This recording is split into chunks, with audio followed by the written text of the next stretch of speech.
Bismillahirrahmanirrahim. Assalamualaikum warahmatullahi wabarakatuh. Alhamdulillah, wassalatu wassalamu ala rasulillah wa ala alihi wa sahbihi wa la hawla wa la quwwata illa billah. Pemirsa Akhbar TV, semoga selalu dalam lindungan dan kasih Allah Subhanahu wa taala. Kembali kita berjumpa dalam tausiah. Semoga tausiah ini menambah iman dan takwa kita kepada Allah.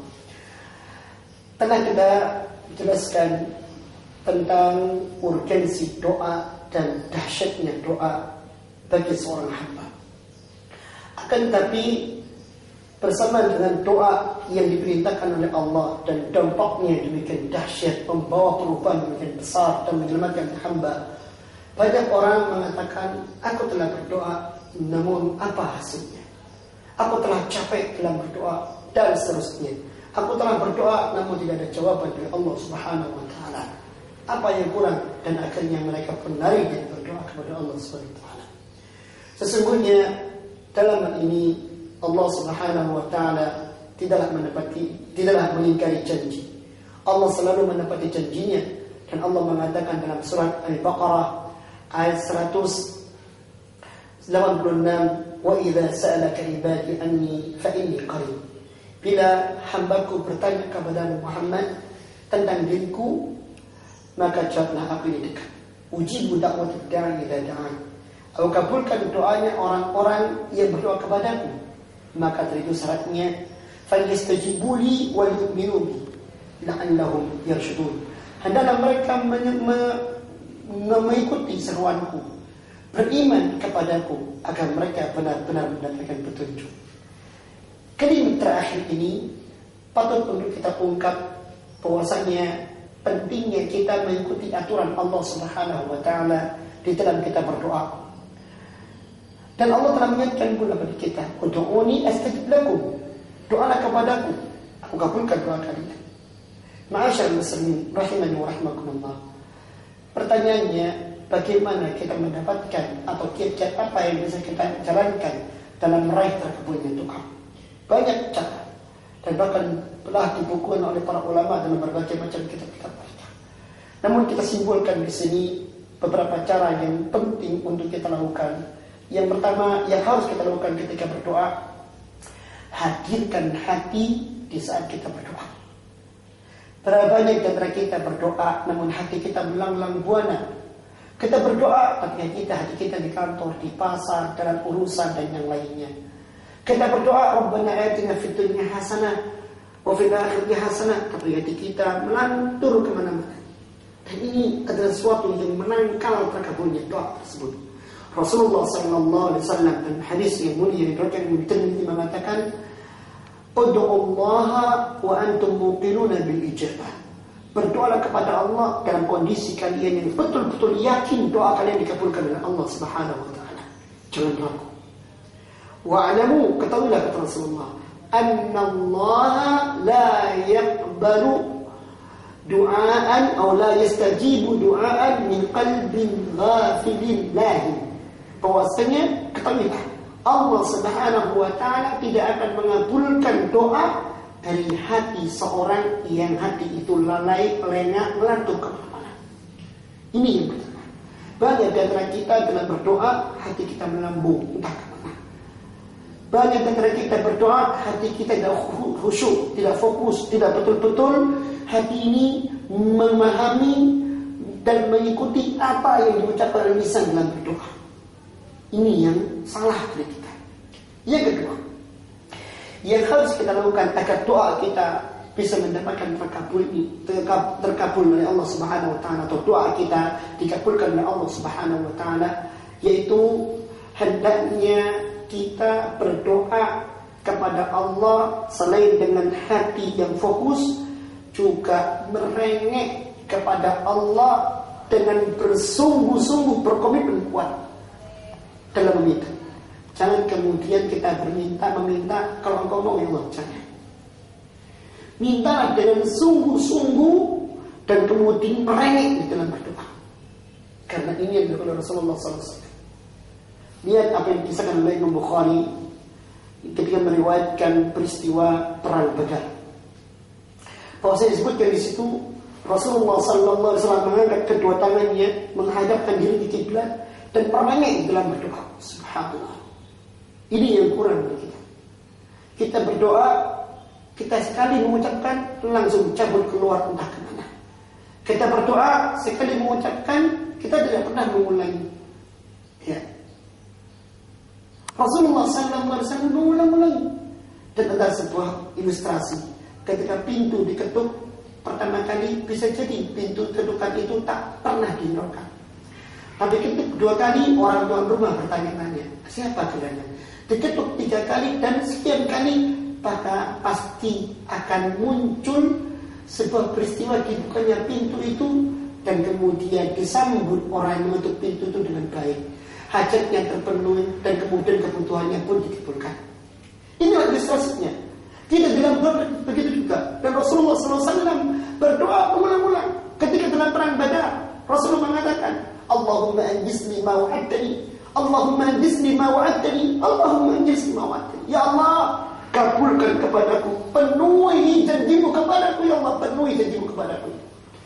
Perang Badar 313 pasukan Rasulullah SAW sebagian berkuasa melawan 1.300 pasukan musuh dalam keadaan mereka bersenjata lengkap, jumlah yang tak sebanding, kekuatan yang tak sebanding. Rasulullah minta kepada Allah Subhanahu wa taala, Allahumma anjisni ma wa'adtani, Allahumma anjisni ma wa'adtani. Merengek kepada Allah Subhanahu wa taala. Bahkan Rasulullah mengatakan, Allahumma in tuhlaka hadhihi al-'asba min ahli al-Islam la tu'bad fil ardi abada.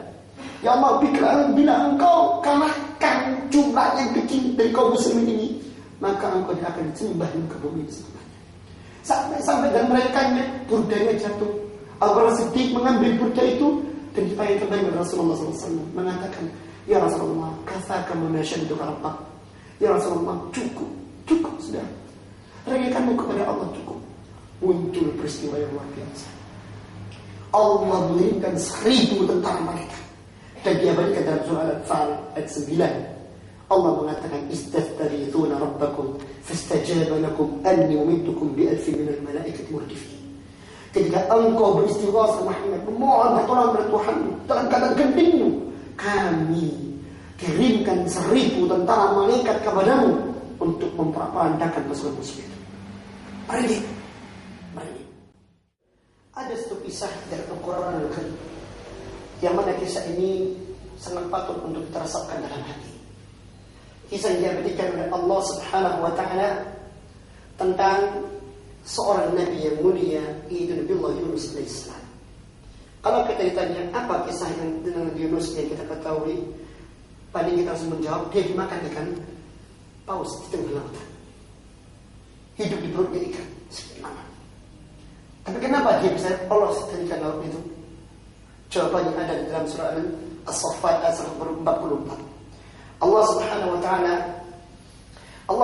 wa taala mengatakan dalam surah As-Saffat ayat 44 tersebut, laula annahu kana minal musabbihin.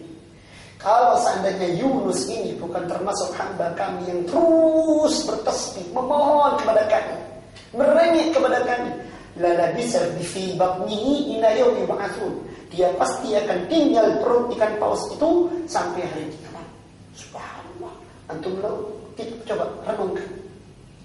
Hidup di perut ikan paus, dari betera dimakan oleh ikan paus di tengah samudra. Kalaupun dia keluar dari perut ikan paus, maka sekelilingnya adalah samudra yang luas, tak ada darat. Ini seperti musibah di dalam musibah. Tapi tak ada yang bisa menyelamatkan seorang dari musibah apapun bentuknya kecuali Allah Subhanahu wa taala. Dan Allah kabulkan permohonannya karena dia banyak mohon kepada Allah, merengek, mengulang-ulang permintaannya kepada Allah. Maka ini adab yang harus kita lakukan. Selain kita harus menghadirkan hati, ulangi permintaan kita itu tidak hanya satu waktu, juga pada waktu yang lainnya. Dan ketika kita meminta pada satu waktu tertentu, diulang lagi pula, menunjukkan kesungguhan diri kita. Yang ketiga yang harus kita lakukan adalah iringi doa itu dengan amal-amal saleh. Salah satunya sebelum kita berdoa, sholat 2 rakaat, atau mengambil wudu, atau baca Al-Quran, atau hal yang lainnya yang bisa meningkatkan derajat kita di sisi Allah Subhanahu wa Ta'ala. Ada sebuah hadis yang sahih yang riwayat Bukhari Muslim, dan hadis ini sangat menarik untuk kita ungkapkan di sini tentang hamba Allah yang selalu mendekatkan dirinya kepada Allah dengan amal-amal sunnah, salat sunnah, puasa sunnah, yang sedekah, selain amal wajib yang dikerjakan. Apa kata Allah? Kata Allah SWT dalam hadis yang mulia ini, hadis qudsi, "Wa ma yazalu yataqarrabu ilayya 'abdi bin nawafil." Dan senantiasa hamba itu mendekatkan dirinya kepadaku dengan amal sunnahnya hingga aku pun mencintainya. Kalau aku mencintainya, aku adalah pendengarannya yang dengan dia mendengar, aku adalah matanya dengan dia memandang, aku adalah tangannya dengan dia berbuat, aku adalah kakinya dengan dia melangkah. Dijaga oleh Allah Subhanahu wa Ta'ala. Dia selanjutnya ucapan atau ungkapan dari Allah Subhanahu wa Ta'ala ini dalam hadis qudsi tersebut, wala in sa'alani la'utiyannah.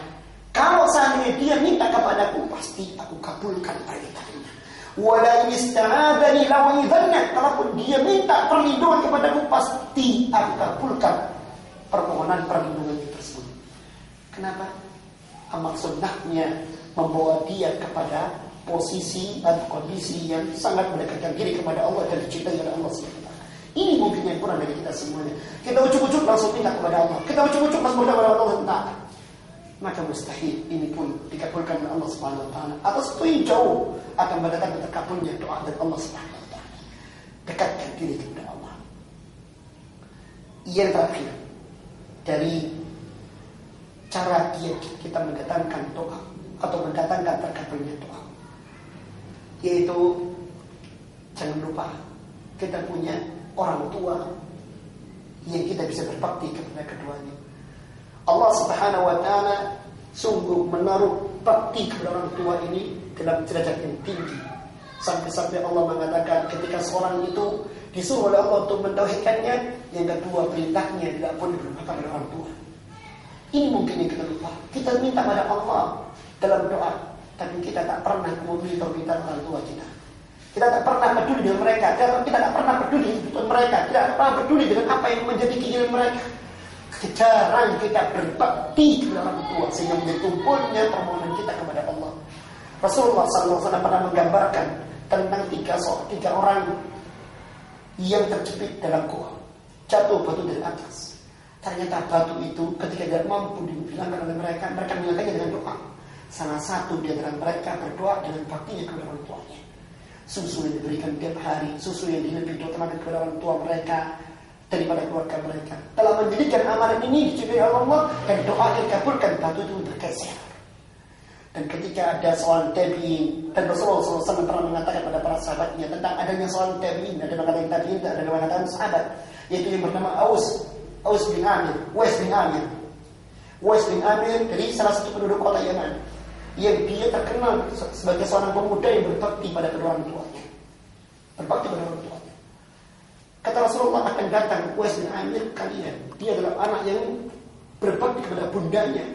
Dan terkenal Uwais bin Amir ini haji dari kota Yaman, dari Yaman ke Mekah dan menggendong ibunya. Dan dia dengan itu doa dikabulkan oleh Allah SWT. Karena Rasulullah SAW, kalau seandainya Allah SWT bisa mengampuni dosa kalian melalui doanya, minta pada dia. Sehingga sahabat pun pernah berbondong-bondong minta. Sebab para sahabat pun minta doa kepada dia. Para sahabat meminta agar Uwais bin Amir mendoakan mereka. Sahabat, kenapa? Karena tajamnya permintaannya kepada Allah dari baktinya dia kepada orang tuanya. Mudah-mudahan 4 hal ini bisa kita lakukan. Hadirkan hati, ulangi permohonan, iringi dengan amal-amal saleh, kemudian berbakti kepada orang tua merupakan sarana kita untuk bisa mendatangkan terkabulnya doa kita di sisi Allah Subhanahu wa Ta'ala. Karena tak bisa kita luput dari permohonan minta kepada Allah dalam doa, dalam ini. Mudah-mudahan bermanfaat. Assalamualaikum warahmatullahi wabarakatuh.